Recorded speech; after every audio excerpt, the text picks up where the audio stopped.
Let's be honest. You've probably seen that little sticker on your windshield. Next oil change, 5,000 miles.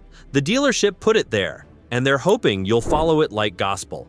The average American driver changes their oil almost twice as often as their own owner's manual recommends. That's not a small gap. That's billions of dollars in unnecessary oil changes every single year. Today, we're exposing the real numbers behind 5,000-mile oil changes versus what modern engines and modern oils actually need.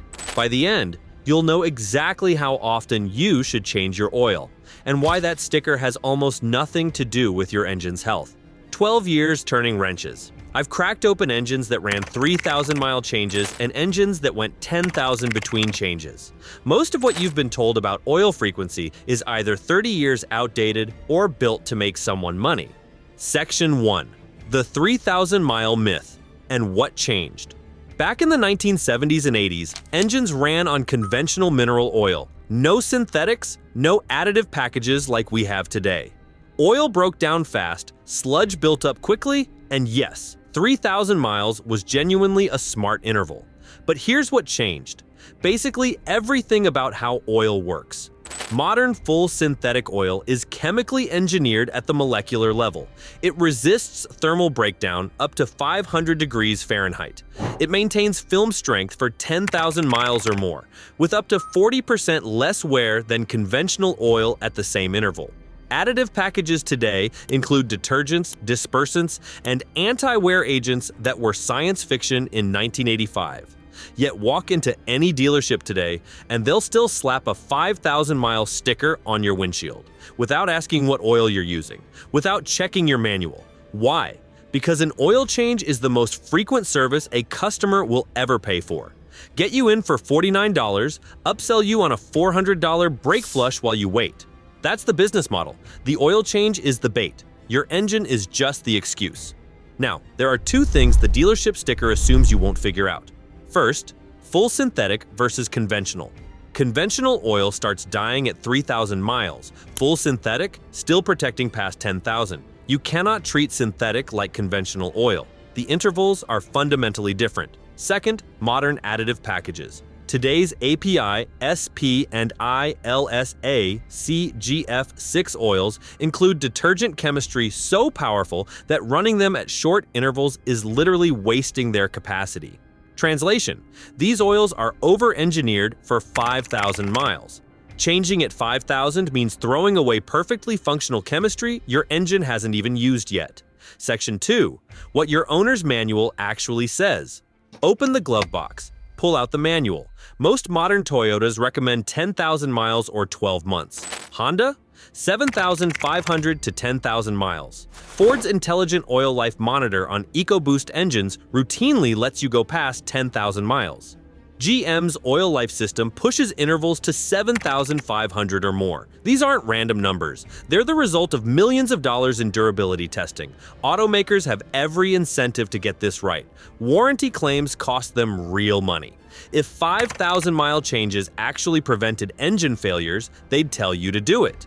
They don't. So here's the question. Who's putting that sticker on your car? Not the engineers who built your engine, the service writer whose paycheck depends on getting you back through that door. So if your manual says 10,000, but the sticker says 5,000, who's actually right?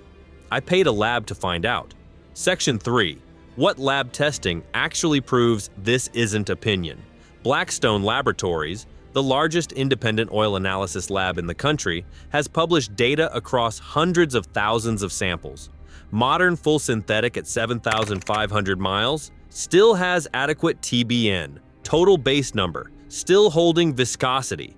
At 10,000 miles with highway driving, for many engines, it's just hitting the sweet spot, with wear metals still below universal averages by 15 to 20%. Here's the shocking part. Blackstone has repeatedly found that changing synthetic oil at 5,000 miles or less actually increases wear metal spikes in some engines. Why? Because fresh oil slightly disrupts the additive film layer that takes a few hundred miles to stabilize. Constant short-interval changes keep your engine in that break-in zone, the exact place you're trying to avoid. The real lesson? If you want certainty, spend $35 on an oil analysis and let the data decide. Not a sticker, not a service writer, your engine's actual wear metals in black and white. But most drivers aren't running lab tests. They're running to the dealership every 5,000 miles and paying for it. Let's talk dollars. Section 4. What overchanging costs? You average full synthetic change at a dealership, $75. If your manual says $10,000 but you're changing every $5,000, that's an extra $75 every 10,000 miles. Over 150,000 miles, roughly $1,125 in unnecessary oil changes per vehicle. 2 cars in your household? $2,250. And that's just the oil change. The real cost is what happens when they get you in the door. Your cabin filter is dirty, $89. Fuel system cleaning, $199. Jiffy Lube's own leaked internal training documents showed the average ticket jumps from $45 to over $150 once upsells kick in. The 5,000-mile sticker is the hook. The upsells are the profit. Your engine is just the excuse to get you into the chair. Section 5. When 5,000 miles actually is right now. Before you swear off 5,000-mile oil changes forever, there are 3 situations where they actually make sense. And if you're in one of them, ignoring this could cost you an engine. First, extreme conditions. Frequent short trips under 5 miles where the engine never fully warms up, constant stop-and-go traffic, ambient heat above 100 degrees Fahrenheit, extreme cold below 0 degrees Fahrenheit, frequent towing, sustained high RPM driving. These all fall under severe service, and most owners' manuals explicitly call for 5,000-mile intervals here. This isn't a dealership gimmick, it's engineering. Second, turbocharged GDI engines. Fuel dilution thins the oil. Combined with turbo heat, your oil is fighting 2 battles simultaneously. In these engines, 5,000 to 7,500 miles on full synthetic is genuinely smart. Not because someone's trying to sell you something, because the mechanical reality demands it. Third, high-mileage engines over 150,000 miles. Tolerances have opened up. Blowby has increased. More frequent changes help manage contamination that a newer, tighter engine simply doesn't produce. The difference in all 3 cases? These are specific mechanical reasons, not a sticker printed by someone whose bonus depends on your return visit. But here's the important part. Even if you're running extended intervals, there's one mistake that can undo everything, and most drivers don't even know they're making it. Section 6. The 15,000-mile question. And what I've seen.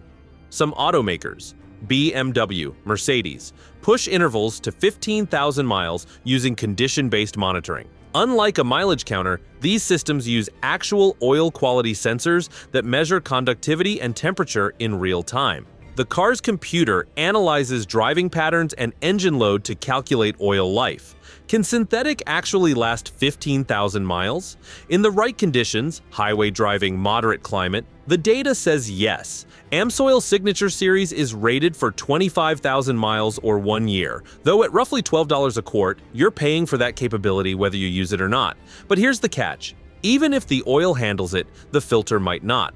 Most conventional filters are rated for roughly 10,000 miles.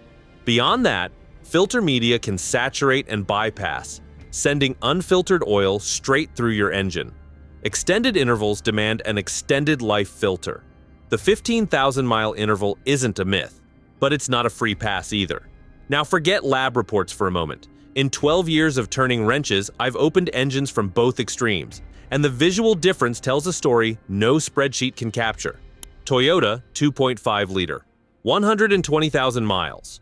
Mobil 10W20 changed at 10,000-mile intervals. Pulled the valve cover, clean, no sludge, minimal varnish. Cam lobes looked healthy. The owner followed the manual. Nothing more. Same engine, same oil.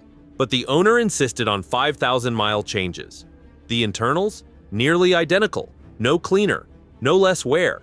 The extra changes added 0 visible protection. They just cost him roughly $900 more over the life of the vehicle. I've seen this repeat across Toyotas, Hondas, and domestics. The engine doesn't care about your sticker. It cares about oil quality and consistency, not frequency for the sake of frequency. Section 7. Follow the money. So after all this, lab data, owner's manuals, torn down engines, here's the uncomfortable truth about who really profits from your confusion. NADA's 2023 annual report revealed the average dealership's service and parts department contributed 49% of total dealership profit. New car sales? Just 26%. The math is brutally simple. Sell a car once every few years, sell an oil change every few months, and with it, a chance to find something else to fix. A 2022 Cox Automotive survey found that 61% of consumers trust their dealer's maintenance recommendations without question. The industry knows this, and they've built an entire profit model around that trust. The sticker on your windshield was never about protecting your engine. It was about protecting their recurring revenue. That $49 oil change isn't maintenance. It's a subscription fee disguised as service, and you've been paying it without knowing. Let me know in the comments. What's the longest you've gone between oil changes, and did you ever have an issue? Your experience could help another driver save real money, and maybe stop trusting that little sticker. Next week, I'm exposing something most mechanics won't tell you about brake fluid, and why flushing it at the wrong time can cost you your entire braking system. Knowledge is power, especially when it comes to protecting your engine.